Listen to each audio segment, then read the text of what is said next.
That little girl's always drawing all over her legs. She's drawing all over paper. She's drawing in her notebook instead of doing her work. She's always drawing. And in my mind, I was like, she's always trying to express herself, but nobody's listening.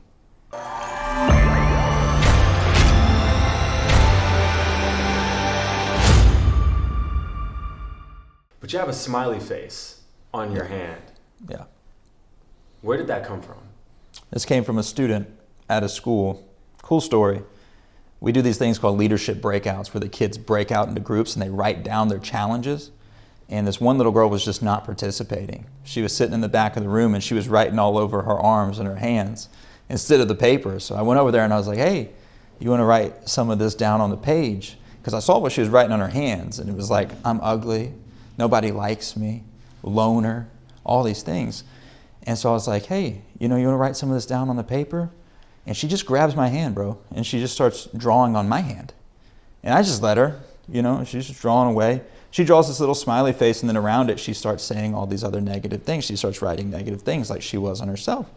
And one of her friends stopped her, and she was like, hey, don't do that. He's probably got stuff to do after this, and people are going to look at him weird.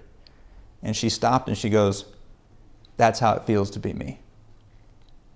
And in that moment, I was like, oh, my gosh. I didn't even know how to respond, right? I remember the whole day, I was driving home from that school and I'm looking at my hands covered in all these negative words and there was only one positive thing on there and it was this smiley face, right?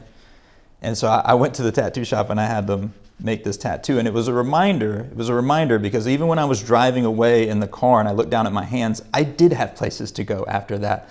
And I was thinking about how people were gonna look at me with this written all over my hands. I was feeling insecure, like people were gonna look at me like I'm crazy. And then I realized this is how she feels every single day. And a lot of these kids, they can't really express themselves or articulate the way that they're feeling yet to the people around them. So they write it down on themselves. And sometimes the teacher's like, hey, quit doing that. Just like I did, I was guilty of it. Hey, quit doing that. What are you doing? Get back to work, do this, do that. And she was trying to express herself in a way that felt comfortable for her. And she'd been doing that all the time because I talked to the teachers afterwards. I told them this story. And they're like, that little girl's always drawing all over her legs. She's drawing all over paper. She's drawing in her notebook instead of doing her work. She's always drawing.